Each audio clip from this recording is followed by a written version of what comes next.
Hello again. Welcome to RP-0 America. So we're preparing to launch our first crew to the surface of the moon. I just want to kind of give everybody a place of where we are in terms of our program. So we are currently researching short-term habitation, which will give us tech to build our first space stations. And next I have queued up refined rocketry, which I noted down. That will give me the F1A engine, so that will allow for a more powerful, uprated Saturn V first stage, or potentially the use of the F1A for something else. I've also noted that the mature hydrolox technology is what's needed to unlock the J2S configuration for the J2 engine. So those will allow me to build even bigger rockets for future missions. So I haven't done the Jupiter missions yet, so I did a couple course corrections, but this is when they will actually be reaching the sphere of Jupiter's influence, about a month apart from each other. And we are currently building that rocket here, which will be crewed. It looks like it's about a day away. So let's just accelerate to that then. So this is still in the same version of KSP and everything. Kind of 6 days to roll out. Well, fair enough, I suppose. It is a 3,000-ton crewed rocket. But I've also done a little bit of experimentation with an advanced version of this, because the payload for this craft, we've got a pilot and an engineer.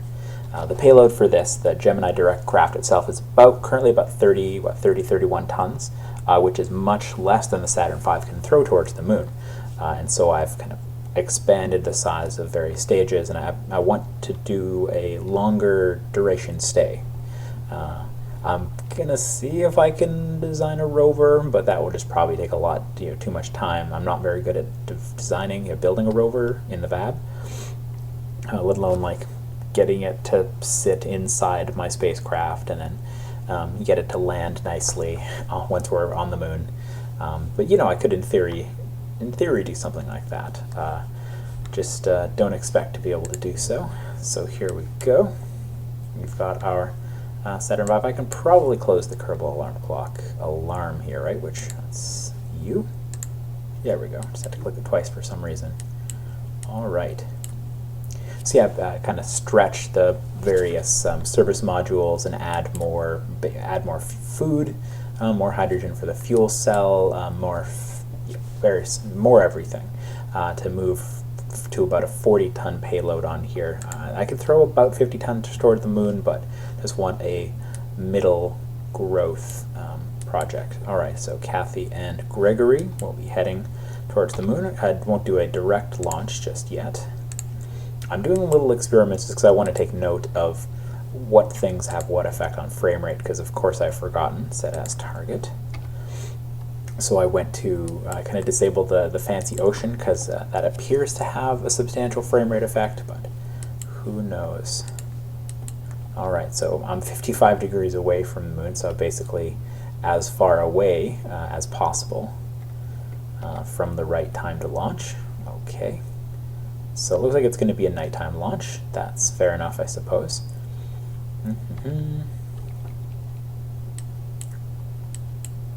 All right, there we go. So we are ready for launch. Light the engines. I don't remember offhand exactly which hotkeys I set, or I think Shab set for. All right, looks like they're lit. I hit space. Okay, looks like we're lifting off slowly. Which hotkeys were set to disable the engines, but I'll figure that out in flight, because the center of these 5 and the center of the 5 J2s in there will both, at some point, we'll want to disable one of them. Let's just crank up the time warp just a little bit here. Let's settle at 2 and see if we can stick to that. And let's turn towards the land, so we'll see Florida recede underneath us.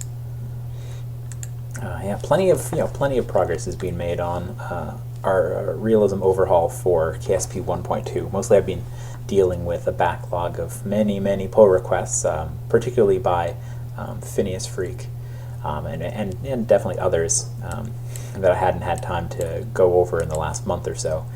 Reviewing and testing those code changes and updates, and testing out some things in KSP 1.2 with the release candidates and such for all the mods that Realism Overhaul relies on.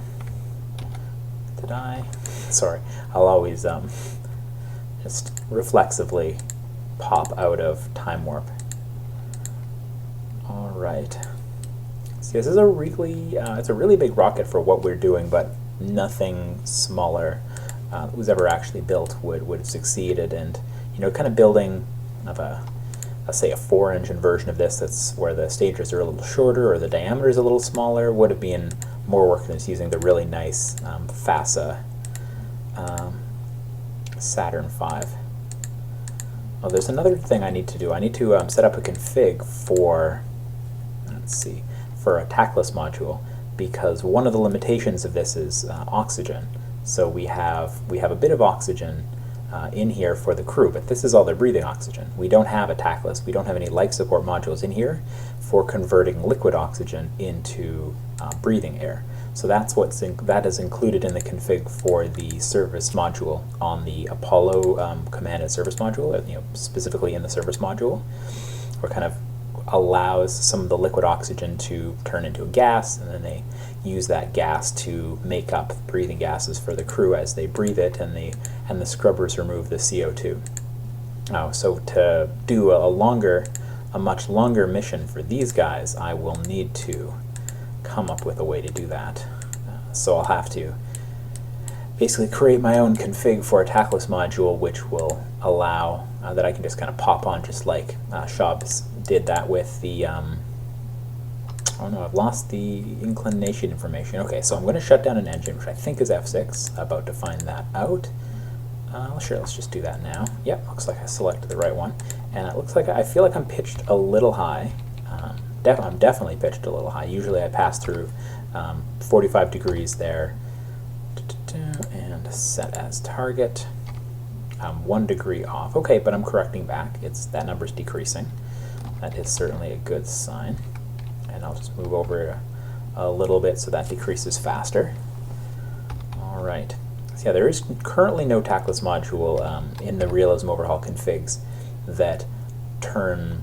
It's a simple process in reality. It's just in terms of code.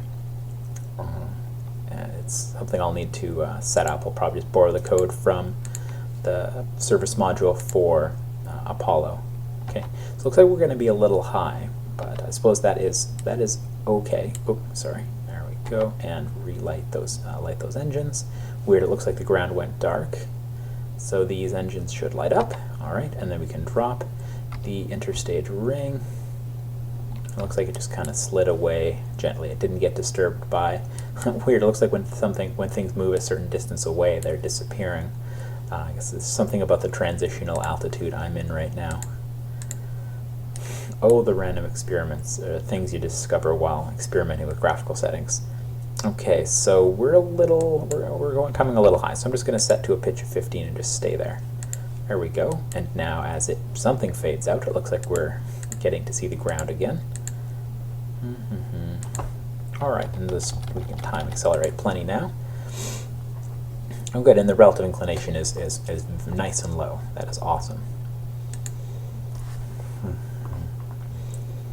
So yeah, with this payload, there because Gemini itself was actually constructed to function for 2 weeks, they're fine. We don't actually have any of the fastest Gemini service modules on this. Shops did a really good job of making it look like this is one of those.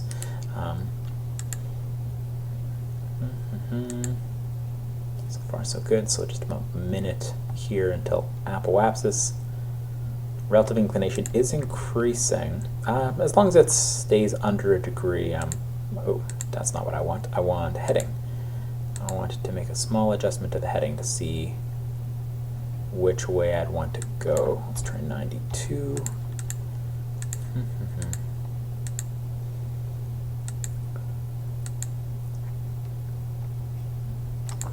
Now I can probably be in time warp while that goes. 50.57. Is it trending down? It's not trending up. It isn't the same, but it's good enough for me.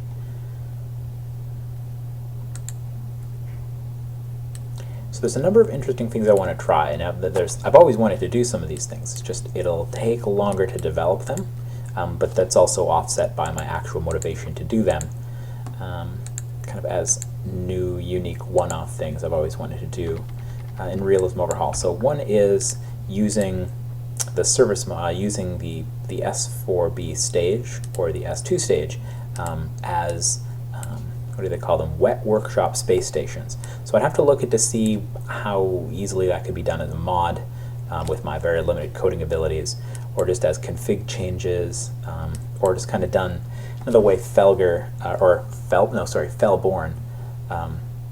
Bob Fitch does some things where he will, not show something on screen, but he actually goes and config edits what's going on just to continue with his storyline. Rather than doing it as a mod, he just makes the modification off screen and then comes back and things are different, right? And I like that idea, right? Really, I'm just trying to tell my own story or do my own alt history here. It doesn't necessarily have to be a mod, particularly if doing something as a strictly accurate, a correct mod would require a whole bunch of programming, whereas just doing a config edit would take a 1/10 or 100th of the time and achieve the same result. So we're now headed downhill a bit. Okay. So that's okay. Because we were relatively high, I'll let this get down to about 150 down before I start pitching up. Okay, and then I'll just kind of pitch up by hand, because I want to manage this so it stops increasing, and also keep an eye on relative inclination to keep it from increasing as well. So vertical speed is we're still falling more. But I think that's pretty much leveled off. I just need to make sure that I leave enough time left in the burn of the stage to actually null this out to 0. Because right now the altitude itself doesn't matter all that much, because we're going to end up well above the atmosphere anyway. Okay, yeah, that's going pretty good. And relative inclination has even come below ½ a degree, which is very nice. Very nice indeed. The sky also looks very nice. I don't know if I usually don't notice the skybox. Okay, and then I will shut off that middle engine just because the G-forces get fairly high there, and as is accurate with the Saturn V, you just kill the 5th engine to limit the range of G-forces the craft experiences. Oh, and we are heading upwards. Don't want to head upwards that much. That would feel strange to the astronauts, I think, if a 200-ton craft just all of a sudden traversed through such a substantial pitch change so quickly. Okay, and then we will ullage and light that final J2. Yeah, there's just so much volume in this. So there's a mod. Raider Nick has a mod which is a Skylab. And now Skylab wasn't a wet lab. It looks a lot. It's the same dimensions and everything as an S4B stage, but it was made as a lab on the ground. And in launching it, it required a whole Saturn V, and the first and second stages of the Saturn V operated as normal with engines as normal to place it into orbit. Basically like this, except with an Apollo command module, service module on top. And then they, flipped over once they're in orbit, docked with the, no, of course not. It would be interesting if they had done it that way, but I don't think Saturn V had enough lift. Sorry about that. So it was launched with just a first and second active stage, a Skylab, and then just a nose cone, aerodynamic cone to cover it. No crew was sent up with the actual Saturn V that launched the Skylab. But I've done that before myself. I think that's just why I was thinking incorrectly. So the third stage was actually inert. It was just payload. It was Skylab. In a wet lab concept, that would be more like what I just did, except I would burn all the fuel that was in this stage, and then my crew would have a whole bunch of hardware. They would reverse. They would dock to a port that had been put onto the fuel tank. This would be an actual stage as this is with tanks and such. And then they would dock to it, they'd cut through where they'd remove a hatch or whatever into the very large liquid hydrogen tank, and then kit that liquid hydrogen tank out to be a living space and a working space. So it would, during ascent, it would be used as a fuel tank, and then that empty space, once all the fuel had been used to reach orbit, and whatever residual liquid hydrogen, liquid oxygen remained were vented, it would then just be in orbit, and it could be used fitted out internally as a space station. And that's just an exceptionally interesting idea. It's never been done. It's been discussed and considered a number of times. It's in plenty of books as well. There's nothing that makes it a bad idea. It's just kind of an experimental thing that require new experience and innovations in space to do so. There's a risk-reward balance there. So we've got tons of delta V just because this payload is so light. It's about, again, 30 tons relative to the 50 tons that was thrown at the moon by the actual Saturn V with the Apollo CSM and Lunar Excursion Module, CSM and LEM. Okay, so we're half a degree off, so I'm going to use MechJeb to, let's see, okay, rendezvous planner. Let's try that. So intercept with home and transfer. Wow, see, I love that. Just a single click, and it sets up the maneuver node, which will be apparently in 34 minutes while we are over the South Pacific Ocean. Or no, that's not right at all. That's the Indian Ocean. Pacific's over there. All right, so we'll be doing a burn over here in the daylight. That seems pretty reasonable to me. And we'll be throwing these two lucky astronauts towards the moon.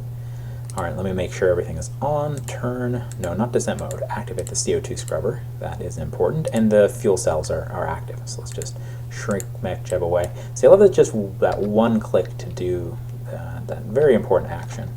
All right, so let's start tilting, change the orientation of the craft. So it is expending a little bit of the RCS fuel up there. In reality, as you can see, most of the jet is operating there. So now I've caused it to start slowly changing orientation. I can use time warp so that it takes a more reasonable time here in order to achieve that orientation. Sorry, I'm just going to be quick and quiet about this part of the mission, just because it's something I've done so many times. Launch a Saturn V with whatever payload you have. Just want to see if there's anything interesting in any specific direction. No, just the sparkly skybox. I'm curious how that actually will look in recording, since it's a high definition skybox of some kind that I added on suggestion. That was one of the more boring things I still had in my I set up graphics for clouds and scatter and everything, but I'd never actually changed the skybox until recently. So it looks very pretty to me. I'm not sure how well it records. Okay, and then I time warp to kind of lock in that position. Okay, and I'll do just a quick save. I'm going to try to use MechJeb as a maneuver planner. Yeah, so I'm going to use it to execute node, because I mean it's got the button. We'll give it a try. I know that MechJeb is better about that now than it has been in the past. Better than ever. MechJeb, as it always is, gets better all the time. Okay, so let's save. This actually might not be the MechJeb I'm thinking of. Okay, so let's see. Lead time, sure, 5 seconds. Is 5 seconds going to be enough time to ullage? Let's give it 7 just in case. And auto tolerance, 1 meters per second. Let's go to 2? Sure. Let's go 2 or 3 meters per second. Just how fidgety exactly to this it's going to try to get to. So execute next node. So it's going to first try to orient, because I'm not exactly pointed there. And then once it's done that, it should pop us into time warp, and then we'll see it actually attempt to carry out the burn. Or at least that's what I'd expect it to do. Yes, it's just describing what I've got there. What is it doing? I suppose I can look here. Oh, I think it's popped. No, it didn't pop into time warp yet. Auto warp tolerance. Why is it not abort node execution? It's pointed right. I don't know. It might just not have gone on to the next mode correctly. No, it's pointed okay. Not sure why. It looks like it's thrusting forwards according to that RCS there, which I definitely don't want. Abort. So if I move my head closer to the screen, it looks like I'm pretty well pointed. oriented pretty well. So let's try something other than this maneuver planner. See, here's the thing, sometimes it works just flawlessly, sometimes it doesn't. So maneuver node editor, let's try it from here. Execute next node. See, it hasn't popped into yet. It wants to pop me out of warp. Not sure why. Yeah, I don't know. I sometimes have good luck with it, sometimes I don't. So the engine is active. The fuel is unstable, but I'm totally fine with the fuel being unstable until we actually get to the point where we want to do the burn. So I'll get us closer to the burn time. Okay, it looks like that's where the sun's going to come up, and there it is. All right, 10 minutes to the burn. Well, technically to the center of the burn time, because about roughly half of that time will be before, half of that time will be after. Hello, Indian Ocean. Okay, that's pretty good. So let's just save. Done. Okay, so let's give it another try. Execute node. Yeah, it doesn't want to go into time warp for some reason. So I'm telling it, and it's kind of wobbling around. Why doesn't it just pop into time warp once it's close to that maneuver node? Not sure. See, now it's thrusting forward. All right. Okay, I think I know what I've screwed up. Abort node auto execution. So I probably wasted a good bit of RCS in there, but I think I've got wow, lots of tanks. I've got some excess. So what's actually supposed to provide the ullage for this engine to make it less unhappy are these two guys here, which I hadn't had staged yet. So execute next node. There we go. So now these are running to provide ullage, and it just turned the engine on. So hopefully I was actually close to that maneuver burn time. So that's what I did wrong. These engines are set up kind of strangely because they have RCS, but they also have an engine element. So which the distinction used to be a little more obvious because previously RCS wasn't staged, whereas this, you can disable and activate the RCS ports, which are the side ports. Here, let me disable RCS here. The one pointing out and the one pointing to the left and the right. Those are set up as RCS ports, and then the one that points down is set up as an engine. It's like an odd hybrid part. Okay, so we are burning towards the moon. And I'll leave this open just because it has the abort button.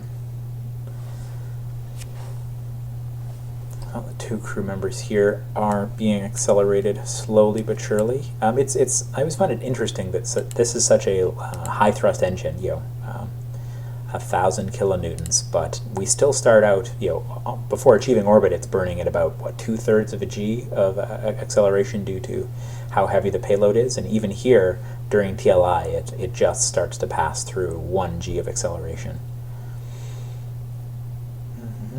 As the tank empties out, and this time is going to kind of show inaccurate. Hopefully that doesn't confuse. Let's see, am I going to need those engines again? No, I'm not. So the fact that those engines are there kind of confuses MechJet. Shut down engine. There we go. See, now it says the actual time in delta V, because kind of in the same time in node, these 3 engines are active. The two, one for ullaging and the main J2. I could probably start slowing down pretty soon in terms of time warp. Estimated burn time. But everything with a person beyond low Earth orbit, it still makes me nervous. I haven't done it enough times. So once this TLI burn is over, I'm more careful and I'm more locked in and attentive. All right, estimated burn. So it should be shutting down. Oh, I love that. It shuts down all on its own. I don't have to kind of eyeball it like on my previous mission. I'm sure you would have seen. I watched as this curve, kind of gradually grew, and then during those last few seconds, it just zooms out and is very briefly in contact with the moon, and I have to shut down the engine just at the right time. Whereas here, perfect. So I get, well, it's not exactly free return or anything. Let's see. Kind of wish there was, so just like this, there's a toggle landing gear, whatever. And I wish there was a master button for turning off RCS, because I want to turn off all RCS except the RCS in here. Activate those. Shut this engine down because I won't be using it again. And yeah, I'd like to just shut down. Well, technically I could lock tanks, but actually many, as you can see there's tons of little tanks that are inside these to make them look beautiful. Shops, set up actual real procedural tanks inside there and then kind of skin them, looking very, very nice. Alright, so I don't want to crash into the moon. Ooh, weird. It's not showing me my exact, it's not actually showing me as an intercept with the moon, which is inaccurate. Oh, there we go. See, and when I pop into time warp it shows it. Oh, there we go. And it's still showing it now. So I'm alright, so I'm going to try to set it for a trajectory which is close to the surface of the moon. I'll fine-tune that. That's something I've showed off in enough videos, the fine-tuning of your trajectory to be in a nice orbit relative to the moon, or whatever your target body is. It's fidgety, etc. So I won't force people to watch through that, but that's my plan. I'm going to set it so that we get a nice trajectory that flies us close to the surface of the moon. And in the next video, our two astronauts here, who are the first two crew in any of my recorded series here with the American hardware of an RP-0 career, to actually fly out of low Earth orbit, I believe. I've done a couple of other videos where I kind of demonstrated here. Here's how you use the FASA hardware to go to the moon. That was just with Realism Overhaul, not with an RP-0 career game. And I think I did something. I've done similar things with other hardware, like an old SSTU config from like a year ago. But right now, these people are leaving the influence of the Earth. Anything else I want to cover? I'd really like to get this set up nice so that I can fine-tune it, but just because I have so much excess delta V in the RCS and stuff here, I'll just save a link here, and as we leave the Earth, I'll let you see it from their perspective. So unlike, there we go, so you can see Australia, very beautiful in red there. Oh, and I hit view. I always go to, I prefer the, oh, weird, right, I prefer the free camera. There we go. Just because then I click and drag down, and it does things more like I expect. So from this altitude, you can see like all of Australia, all in one view. It's very nice. And I don't know the names of any of that stuff. Southeast Asia. I'm sure Indonesia's in there. Lots of other things. New Guinea, Papua New Guinea, no idea. It is a part of the Earth that I'm not well versed in at all. That is a very large body. Something in here is New Zealand. I don't think that's, I'm pretty sure that's not New Zealand. New Zealand must be down there somewhere. But here you go. You can see the Earth disappear into the distance in just a mere minutes and hours after launch, because that's when we're moving the fastest. The Earth disappears very quickly, and we trade speed for gravitational potential and distance. So thanks for watching RP-0 America. Kathy and Gregory are on their way towards the moon. Hopefully they have a productive landing, and we complete some nice contracts which will give us science points, which allow us to build even bigger and better rockets to build space stations and visit Mars. Thanks for watching. Goodbye.